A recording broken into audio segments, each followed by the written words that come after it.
ಉತ್ತರ ಕರ್ನಾಟಕ ನ್ಯೂಸ್ಗೆ ಸ್ವಾಗತ. ನಾನು ರಾಣಿಕೋಟೆ.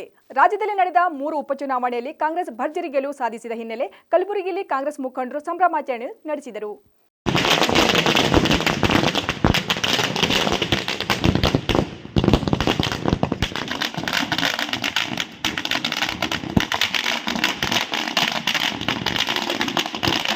ರಾಜ್ಯದಲ್ಲಿ ನಡೆದ ಸಂಡೂರು, ಸಿಗ್ಗಾವಿ, ಚನ್ನಪಟ್ಟಣ ಬೈ ಎಲೆಕ್ಷನ್ನಲ್ಲಿ ಕಾಂಗ್ರೆಸ್ ವಿಜಯದ ಪತಾಕೆ ಹಾರಿಸಿದ ಹಿನ್ನೆಲೆ ಕಲಬುರಗಿ ನಗರದ ಜಿಲ್ಲಾ ಕಾಂಗ್ರೆಸ್ ಕಚೇರಿ ಎದುರು ಡಿಸಿಸಿ ಅಧ್ಯಕ್ಷ ಜಗದೇವ್ ಗುತ್ತೇದಾರ್ ಅವರ ನೇತೃತ್ವದಲ್ಲಿ ಪಟಾಕಿ ಸಿಡಿಸಿ ಪರಸ್ಪರ ಸಿಹಿ ಹಂಚುವ ಮೂಲಕ ವಿಜಯೋತ್ಸವವನ್ನು ಆಚರಿಸಿದರು.